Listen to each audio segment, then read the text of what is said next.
Hello and welcome to another lecture on micro economics. आज के lecture में हम प्रोड्यूसर सरप्लस के कॉन्सेप्ट को अंडरस्टैंड करने की कोशिश करेंगे। हमारा फोकस खास तौर पर तीन चीज़ों पर रहेगा: प्रोड्यूसर सरप्लस की मीनिंग, इसका ओरिजिन और इसकी ग्राफिकल प्रेजेंटेशन। तो इन तीन चीज़ों पर आज के लेक्चर में हम फोकस करने जा रहे हैं। पहली चीज जो आपको यहाँ पे याद रखनी है वो ये है कि कुछ बुक्स में लिखा होता है प्रोड्यूसर सरप्लस, कुछ में प्रोड्यूसर सरप्लस। तो both these terms mean the same thing, इनके दरमियान कोई डिफरेंस नहीं है। So we should not get confused by this. दूसरी चीज जो इब्तिदा में याद रखनी है वो ये कि कंजप्शन में यानी कि कंज्यूमर बिहेवियर स्टडी करते हुए हमने एक जो सरप्लस का कंसेप्ट हमने एक डिस्कस किया जिसको हम कहते हैं कंज्यूमर सरप्लस। तो जिस तरीके से कंजप्शन में, कंज्यूमर बिहेवियर में कंज्यूमर सरप्लस का कॉन्सेप्ट है, इसी तरीके से प्रोडक्शन में, प्रोड्यूसर बिहेवियर में प्रोड्यूसर सरप्लस का एक कॉन्सेप्ट इन्वॉल्व होता है जिसको आज हम स्टडी करने जा रहे हैं। हम अपनी बात सरप्लस टर्म से स्टार्ट करते हैं। देखिए, जो सरप्लस टर्म है ये हम उस वक्त अप्लाई करते हैं, उस वक्त यूज करते हैं कंज्यूमर प्रोड्यूसर सरप्लस में जब एक प्रोड्यूसर को या कंज्यूमर को एक एडिशनल बेनिफिट हासिल हो रहा हो। तो अभी हम प्रोड्यूसर की बात करेंगे तो एक प्रोड्यूसर को तो नॉर्मल प्रॉफिट्स उसको मिलने चाहिए, लेकिन अगर नॉर्मल प्रॉफिट्स के अलावा उसको कुछ मिल रहा है तो that means he is getting additional benefit, और उस एडिशनल बेनिफिट को हम प्रोड्यूसर सरप्लस का नाम देते हैं। सरप्लस की टर्म हम उसके लिए यूज करते हैं। तो इस चीज़ को समझने के लिए कि इसकी मीनिंग, ओरिजिन और ग्राफिकल प्रेजेंटेशन क्या है, जो हम थ्रू आउट लेक्चर जो है डिस्कस करने जा रहे हैं, तो आप इस पे फोकस करेंगे। तो इस चीज़ को समझने के लिए हम अपनी बात जो है वो सप्लाई करो से स्टार्ट करते हैं, सप्लाई स्केड्यूल से एक्चुअली स्टार्ट करते हैं। अब सप्लाई स्केड्यूल क्या है? सप्लाई स्केड्यूल हमें बताता है कि डिफरेंट प्राइसेस पे कौन सी क्वांटिटी या कितनी क्वांटिटी एक प्रोड्यूसर प्रोड्यूस करेगा या सेल करेगा। तो ये कॉम्बिनेशन होती है प्राइस और क्वांटिटी सप्लाइड की। तो आपके सामने एक सप्लाई स्केड्यूल है। तो आप यहां पे देख सकते हैं कि price is 2, quantity supplied is 0, price is 3, quantity supplied is 1, price is 4, quantity supplied is 2, so on and so fourth. और लास्ट में है price is 10 and quantity supplied is 8। तो ये हमारा सप्लाई स्केड्यूल है। अभी हम इस सप्लाई स्केड्यूल को जो है एक ग्राफ के जरिए से जब दिखाएंगे तो हमारी सप्लाई करो बनेगी। तो ये है सामने आपके सप्लाई करो। तो सप्लाई करो में भी यही चीज दिखाई गई है कि किस प्राइस पे कितनी क्वांटिटी जो है वो सेल हो रही है, किस प्राइस पे कितनी क्वांटिटी सेल हो रही है। ओके, तो ये जो सप्लाई करो हमारी है, हम जानते हैं, हमने पहले ये डिस्कस किया हुआ कि हम सप्लाई करो अपनी डिराइव करते हैं मार्जिनल कॉस्ट करो से। तो सप्लाई करो हमारी मार्जिनल कॉस्ट करो भी है। Okay, the supply curve is marginal cost curve of for a producer as well. तो अब इसका मतलब क्या है? इसका मतलब ये है कि पहला यूनिट जो है जो सेल हो रहा है एक प्रोड्यूसर की तरफ से, उसके लिए जो कॉस्ट उसको बर्दाश्त करने पड़ रहे हैं दैट इज 3। दूसरे यूनिट के लिए उसको 4 रुपीज बर्दाश्त करना पड़ रहा है, तीसरे के लिए 5 रुपीज, फोर्थ वन के लिए 6 rupees and so on and so fourth. और फॉर एग्जांपल 8th के लिए 10 रुपीज उसको बियर करने पड़ रहे हैं एक प्रोड्यूसर को। तो ये दिखाता है, जो सप्लाई करो है ये हमें ये दिखाती है कि किस यूनिट के लिए कितना अमाउंट जो है एक्सपेंडिचर बर्दाश्त करना पड़ रहा है एक प्रोड्यूसर को। तो इसलिए हम क्या कहेंगे कि ये जो सप्लाई करो हमारी है या मार्जिनल कॉस्ट करो जो हमारी है, ये फिर है कॉस्ट, ये दिखाती है हमें cost of producing a particular unit. एक खास यूनिट बनाने के जो कॉस्ट्स बेयर करने पड़ रहे हैं एक प्रोड्यूसर को, ये हमें बताती है कौन? जो मार्जिनल कॉस्ट करो है या जो हमारी सप्लाई करो है। अब देखिए, जब हम कॉस्ट्स की बात कर रहे हैं तो हम कॉस्ट्स में नॉर्मल प्रॉफिट्स भी इंक्लूड कर रहे हैं। जब हम ये कहते हैं कि 3 के प्राइस पे 1 यूनिट भेजने के लिए जो है एक प्रोड्यूसर तैयार है, तो जब वो बेचेगा वो यूनिट, तो वो जब उसको 3 रुपीज मिलेंगी उसमें उसका नॉर्मल प्रॉफिट भी होगा। So the point here is कि ये जो करो हमारी है जो हमें दिखाती है कि किस यूनिट के लिए कितना कॉस्ट बर्दाश्त करना पड़ रहा है, बियर करना पड़ रहा है एक प्रोड्यूसर को। तो ये तो हमें फिर ये भी बता रही है कि ये कितना प्राइस जो है किस यूनिट के लिए एक प्रोड्यूसर प्रोड्यूसर विलिंग होगा रिसीव करने के लिए। यानी कि अगर आप उसको 3 रुपीज़ देंगे तो वो पहला यूनिट आपको देगा, आप उसको 4 रुपीज़ देंगे तो वो दूसरा यूनिट आपको देगा, आप 5 रुपीज़ उसको देंगे तो वो तीसरा यूनिट आपको देगा, so on and so forth. तो इसलिए हम इस कर्व को कह सकते हैं it is showing us willingness to receive price हमें दिखाती है। यानी कि एक प्रोड्यूसर कौन सा प्राइस है विलिंग है रिसीव करने के लिए, यानी कि कौन सा प्राइस वो लेगा अगर वो चाहेगा कि अगर आप चाहोगे कि आप उससे कोई पर्टिकुलर यूनिट उससे खरीदें। तो अगर आप पहला यूनिट उससे खरीदेंगे तो वो आप चाहेगा कि आप उसको 3 रुपया दो, अगर आप दूसरा यूनिट खरीदेंगे तो वो चाहेगा कि 4 रुपया देंगे आप, अगर आप चाहेंगे तीसरा यूनिट भी उससे खरीदना तो वो चाहेगा कि उस यूनिट के लिए मुझे 5 रुपया मिलना चाहिए, सो ऑन एंड सो फोर्थ। तो इसलिए हमने यहाँ पे ये टर्म काफी इंपॉर्टेंट है, विलिंग टू रिसीव प्राइस। वो कौन सा प्राइस रिसीव करने के लिए विलिंग हो जाएगा। तो ये सप्लाई करो हमें वही प्राइसेस बताती है जो एक प्रोड्यूसर विलिंग है रिसीव करने के लिए एक पर्टिकुलर यूनिट के लिए। सो आई होप कि ये चीज़ आपने अच्छे से अंडरस्टैंड की। अब देखिए इस चीज़ को हम जो मार्जिनल कॉस्ट है या फिर सप्लाई है, सप्लाई स्केड्यूल है, सप्लाई करो है, इसको हम इन बार्स के जरिए से भी दिखा सकते हैं। पहले यूनिट के लिए जो है 3 रुपीज़ कॉस्ट भी है और जो वो प्राइस है विलिंग है रिसीव करने के लिए वो भी 3 है। दूसरे यूनिट के लिए जो है वो 4 रुपीज़ जो है कॉस्ट भी है, मार्जिनल कॉस्ट भी है, और यही वो प्राइस है जो वो विलिंग है रिसीव करने के लिए, सो ऑन एंड सो फोर्थ। तो 8th यूनिट के लिए जो मार्जिनल कॉस्ट है वो 10 रुपीज़ है, और 10 रुपीज़ अगर आप उसको देंगे तो वो खुशी से वो प्रोडक्ट ये यूनिट आपको बेचेगा, ये आपको देगा। तो this shows us again the same thing through these bars we can understand this very thing. अब हम बुनियादी नुक्ता जो है वो समझने की कोशिश करेंगे। देखिए हमने ये देखा कि मार्जिनल कॉस्ट्स तो बढ़ रहे हैं, राइट, लेकिन जो मार्केट में प्राइस प्रिवेल होगा वो एक ही होगा, वो कांस्टेंट होगा। वो जिस तरीके से मार्जिनल कॉस्ट बढ़ रहा है इस तरीके से प्राइस के साथ नहीं होगा। हम जानते हैं कि परफेक्ट कंपटीशन में एक फर्म के लिए जो प्राइस होता है वो गिवन होता है, वो कांस्टेंट होता है। Okay, in the short run वो चेंज नहीं हो जाएगा। जब वो एक मार्केट में उतरेगा तो इन द शॉर्ट रन हम ये तस्वीर करते हैं कि ये कांस्टेंट है ये प्राइस। तो अभी हम ये तस्वीर करते हैं कि प्राइस जो है वो 8 है मार्केट में उस प्रोडक्ट का जो ये प्रोड्यूसर बेचने के लिए निकला है। तो यहाँ पे आप देख सकते हैं कि अगर वो कोई भी यूनिट नहीं बेचेगा तो फिर भी प्राइस तो 8 होगा, अगर वो 1 यूनिट बेचेगा तो प्राइस फिर भी 8 होगा, दूसरे यूनिट के लिए प्राइस 8 होगा। तो प्राइस जो है ये चेंज नहीं हो जाएगा। अब जो है बुनियादी नुक्ता जो हमें यहाँ पे समझना है वो ये है कि प्राइस जो है वो कांस्टेंट है लेकिन जो कॉस्ट्स है वो कांस्टेंट नहीं है। प्राइस जो है वो कांस्टेंट है लेकिन जो प्रोड्यूसर विलिंग है प्राइस रिसीव करने के लिए वो कांस्टेंट नहीं है, वो पहले कम होता है, धीरे धीरे उसमें इजाफा हम देख रहे हैं। तो क्या इसको ये जो करो है प्राइस की करो है ये है actual price received by the producer. जब वो अपनी क्वांटिटी बेचेगा, जब वो अपना प्रोडक्ट बेचेगा तो उसको उसके हिसाब से नहीं जो वो विलिंग था रिसीव करने के लिए उसके हिसाब से उसको पैसा नहीं मिलेगा, उसको इसके हिसाब से पैसा मिलेगा जो एक्चुअली वो रिसीव करेगा मार्केट में, क्योंकि प्राइस जो है वो ऑलरेडी प्री डिटरमाइंड है। यहां पे हम तस्वीर करते हैं कि प्राइस 8 है हमारा। अब देखिए अब क्या होता है, जो मार्जिनल कॉस्ट करो है और जो प्राइस की करो है जिसको हम मार्जिनल रेवेन्यू भी कहते हैं, एवरेज रेवेन्यू करो भी कहते हैं, इसके जरिए से इक्विलिब्रियम एस्टैब्लिश होता है। जहां पे मार्जिनल कॉस्ट करो कट करेगी मार्जिनल रेवेन्यू करो को, वहां पे इक्विलिब्रियम एस्टैब्लिश होगा। तो ये आपके सामने इक्विलिब्रियम है और ये चीज हमने पहले ही स्टडी किया हुआ है।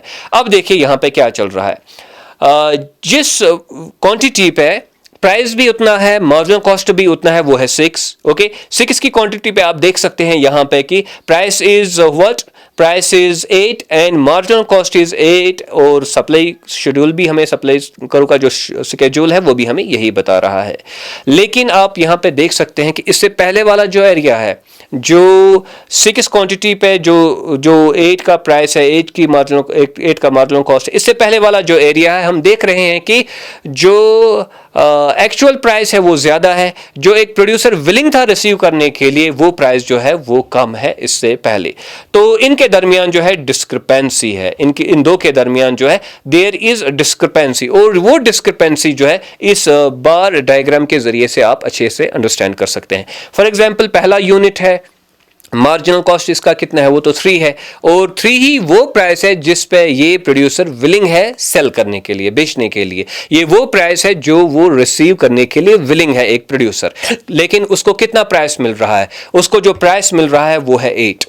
So there is difference between what the producer is willing to receive and what he is actually receiving. दूसरे यूनिट पे आप आइए, तो दूसरे यूनिट पे आप देख रहे हैं कि जो मार्जिनल कॉस्ट है वो है 4, और ये वो प्राइस है जो प्रोड्यूसर विलिंग है रिसीव करने के लिए, लेकिन जो वो प्राइस उसको मिल रहा है वो 8 है।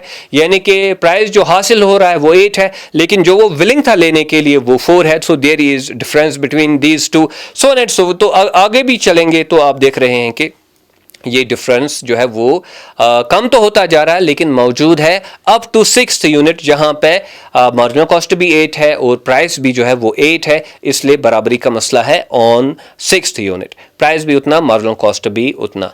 तो अभी अगर आप इस डायग्राम पे फोकस करेंगे, आप यहाँ पे देख रहे हैं कि मार्जिनल कॉस्ट कम है और फिर प्राइस जो हमारा है वो ज़्यादा है।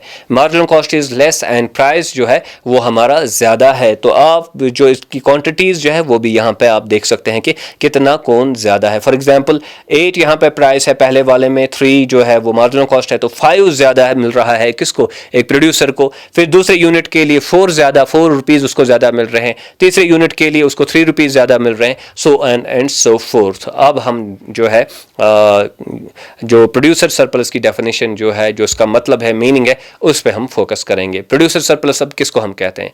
प्रोड्यूसर सरप्लस हम कहते हैं it is actually actual price received minus willing to receive price. एक तो एक्चुअल प्राइस एक प्रोड्यूसर को क्या मिल रहा है, तो एक तो वो है। दूसरा ये है कि एक प्रोड्यूसर क्या था विलिंग रिसीव करने के लिए। इन दो के दरमियान जो डिफरेंस है उसी को हम कहते हैं प्रोड्यूसर सरप्लस।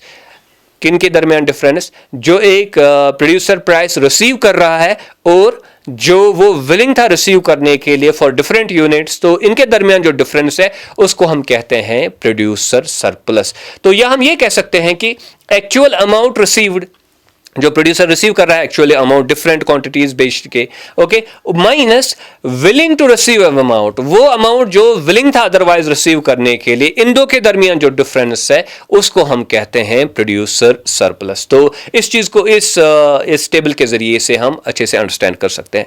तो यहां पे यूनिट्स है, यूनिट नंबर यहाँ मैंने लिखा है 1 से हम स्टार्ट कर रहे हैं। फिर एक्चुअल प्राइस है वो हम जानते हैं 8 है। फिर हम देख रहे हैं कि विलिंग टू रिसीव प्राइस क्या है, यानी कि मार्जिनल कॉस्ट कितना है। तो मार्जिनल कॉस्ट जो है वो 3 से बढ़ रहा है, फिर हम 8 तक जाएंगे क्योंकि 8 पे इक्विलिब्रियम एस्टैब्लिश होगा, 8 के बाद प्रोडक्शन नहीं होगी उसका, इसलिए उसको हम यहाँ पे इंक्लूड नहीं कर रहे हैं। फिर हम लास्ट कॉलम में देख रहे हैं कि एवरेज प्राइस और मार्जिनल कॉस्ट में कितना डिफरेंस है, यानी कि जो एक्चुअल प्राइस मिल रहा है और जो प्रोड्यूसर विलिंग था लेने के लिए उनके दरमियान कितना डिफरेंस है। तो पहले यूनिट के लिए आप देख रहे हैं कि प्राइस एक्चुअल मिल रहा है 8, लेकिन विलिंग टू रिसीव जो था मार्जिनल कॉस्ट जो है वो 3 है। तो ज्यादा कितना मिल रहा है एक प्रोड्यूसर को, वो है 5 यूनिट्स। तो 5 रुपीज जो है ये प्रोड्यूसर सरप्लस है इस यूनिट के लिए। दूसरे यूनिट के लिए जो प्रोड्यूसर सरप्लस है वो है 4 यूनिट्स, तीसरे के लिए 3 है, so on and so forth. तो this is what we actually mean by producer surplus. जहां पे जब प्राइस जो है वो ज्यादा होगा मार्जिनल कॉस्ट से, तो एक प्रोड्यूसर को एक्चुअली एक्सपेक्टेशन से ज्यादा मिल रहा है उन यूनिट्स के लिए। जहां पे प्राइस ज्यादा होगा मार्जिनल कॉस्ट से, तो वो जो अमाउंट उसको ज्यादा मिल रहा है उसको हम कहेंगे प्रोड्यूसर सरप्लस उस यूनिट के लिए। और जब हम सब यूनिट्स के लिए जो है एडअप करेंगे इसको, तो सारे यूनिट्स के लिए आप देख रहे हैं यहाँ पे वो 15 बन रहा है हमारा प्रोड्यूसर सरप्लस। जब हम 5 + 4 + 3 + 2 + 1 करेंगे तो प्रोड्यूसर सरप्लस हमारा 15 बन रहा है। तो इसको हम यहां से भी अंडरस्टैंड कर सकते हैं। एवरेज प्राइस कितना है 8, कितने यूनिट्स बेच रहे हैं जो एक प्रोड्यूसर है वो 6 यूनिट्स बेच रहे हैं, तो टोटल जो अमाउंट इसने रिसीव किया वो है 48 रुपीज, ओके। लेकिन जो वो लेने के लिए तैयार था, पहले के लिए 3 लेने के लिए तैयार था 3 रुपीज, दूसरे के लिए 4, तीसरे के लिए 5, 6, 7 और 8, तो इनका अगर हम ऐड करेंगे इट इज 33। तो फिर आप एवरेज जो एक्चुअल प्राइस माइनस जो मार्जिनल कॉस्ट की समेशन अगर आप करेंगे तो इन दो का जो डिफरेंस है वो हमारा निकलता है कितना, वो 15 रुपीज हमारा निकलता है। तो इसको हम फिर ऐसे भी कह सकते हैं कि जो actual amount received is 48, willing to receive amount was 33 and then producer surplus is equal to what, it is equal to 15। तो इसको हम इस तरीके से कंक्लूड कर सकते हैं कि प्रोड्यूसर सरप्लस हम किस चीज को कहते हैं। अब यहाँ पे ये पॉइंट है कि प्रोड्यूसर सरप्लस का ओरिजिन क्या है। देखिए जैसा कि हमने अब तक डिस्कस किया कि प्रोड्यूसर प्रोड्यूसर सरप्लस का ओरिजिन एक्चुअली है जब प्राइस होगा ज़्यादा मार्जिनल कॉस्ट से। तो मार्जिनल कॉस्ट एक पर्टिकुलर यूनिट का अगर कम होगा प्राइस से, तो at that time producer surplus जो है वो क्रिएट हो जाएगा, वो इमर्ज हो जाएगा, क्योंकि मार्जिनल कॉस्ट वो अमाउंट है जो ये प्रोड्यूसर लेने के लिए तैयार था, लेकिन उसको मिल रहा है प्राइस जो ज़्यादा है in comparison to marginal cost. तो अब देखिए यहाँ पे इक्विलिब्रियम से पहले क्या है, price is greater than marginal cost. तो दैट मीन्स कि इक्विलिब्रियम से पहले जो है ये वो एरिया हमें दिखाता है जहां पे प्रोड्यूसर सरप्लस जो है वो क्रिएट हो रहा है। इक्विलिब्रियम पे सिचुएशन ये होगी कि price is equal to marginal cost, तो यहाँ पे तो प्रोड्यूसर सरप्लस क्रिएट नहीं होगा। इक्विलिब्रियम के बाद मार्जिनल कॉस्ट ही ज्यादा है प्राइस से, तो वहां पे तो घाटा है, वहां पे तो लॉस है प्रोड्यूसर के लिए, वहां पे एक प्रोड्यूसर जाएगा ही नहीं। अब हम ग्राफिकली इसको कैसे दिखाते हैं प्रोड्यूसर सरप्लस को, तो ये है आपके सामने ग्राफ और ये इसको डिस्क्राइब करता है। देखिए हम जानते हैं कि जो मार्जिनल कॉस्ट करो है वो है सप्लाई करो, और जो एक्चुअल जो हमने दिखाया कि प्राइस जो प्रिवेल हो रहा है, फॉर एग्जांपल 8 रुपीज़ का हमने प्राइस लिया कि ये प्रिवेल हो रहा है, तो इसको हम कह सकते हैं प्राइस लाइन, या इसको हम कहते हैं मार्जिनल रेवेन्यू करो, भी यही है जो हमने पहले ही लेक्चर्स में डिस्कस की हुई है। तो ये जो इक्विलिब्रियम से पहले, इक्विलिब्रियम हमारा ई पे एस्टैब्लिश होगा जहां पे प्राइस भी उतना है, मार्जिनल कॉस्ट भी उतना है, इक्विलिब्रियम ई पे है। लेकिन इससे पहले वाला जो पोर्शन है इसमें हम क्या देखते हैं कि प्राइस ज्यादा है, मार्जिनल कॉस्ट यानी कि सप्लाई करूज से जो दिखता है वो कम है। और अब हम प्रोड्यूसर सरप्लस कैसे दिखाते हैं, प्रोड्यूसर सरप्लस हम दिखाते हैं ये जो गैप है APE जो एरिया है, यानी कि ये जो प्राइस करू और ये जो मार्जिनल कॉस्ट करू के दरमियान वाला जो एरिया है, इस पूरे एरिया को जो एक ट्रायंगल बन रहा है यहाँ पे, जिस ट्रायंगल का हमने नाम लिखा APE, तो ये हमारा बनता है प्रोड्यूसर सरप्लस दिखाने का एरिया। तो इसके ज़रिए से हम प्रोड्यूसर सरप्लस दिखाते हैं, क्योंकि कॉस्ट्स तो इसके नीचे हैं जो हमारी सप्लाई करो है, और फिर प्राइस इसको मिल रहा है up to what, up to जो प्राइस लाइन हमारी है। तो ये जो सप्लाई करो के ऊपर से जो वाला जो एरिया है, ये एडिशनल बेनिफिट एक प्रोड्यूसर को मिल रहा है, क्योंकि प्राइस जो है वो कांस्टेंट होता है in case of this perfect competition. तो सप्लाई करो और प्राइस लाइन के दरमियान या मार्जिनल रेवेन्यू करो के दरमियान जो एरिया है अप टू द इक्विलिब्रियम, यही हमारा यही दिखाता है हमें जो प्रोड्यूसर इक्विलिब्रियम है।